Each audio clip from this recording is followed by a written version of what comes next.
Verrà eseguita con ogni probabilità nella giornata di venerdì l'autopsia sul corpo di Mattia Coada, il bambino di 8 anni del Lido di Venezia, morto giovedì pomeriggio all'ospedale dei Santi Giovanni e Paolo.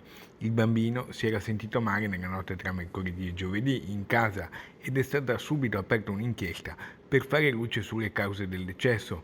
Le attenzioni sono concentrate su come soprattutto si sia svolta la catena dei soccorsi, prima a Lido e poi a Venezia. Le mosse successive ci saranno dopo l'esito dell'autopsia. L'azienda sanitaria veneziana, intanto, in una nota in cui si è stretta al dolore dei familiari, ha spiegato che il giovanissimo paziente, in tenera età, era arrivato all'ospedale civile di Venezia in condizioni inizialmente non preoccupanti, ma poi il quadro clinico ha avuto purtroppo un aggravamento. Saranno gli accertamenti sulla salma a dover dare le prime risposte. Intanto tutto il Lido, ma anche la comunità moldava, cristiana ortodossa di Mestre, si è mobilitata per stare vicina alla famiglia.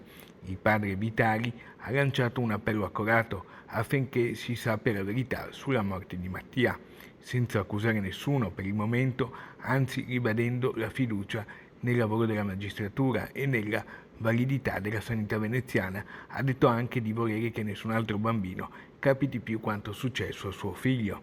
Si attende perciò l'esito degli accertamenti che daranno le prime spiegazioni parziali. Intanto però nell'isola e nella famiglia di Mattia si percepisce un vuoto incolmabile.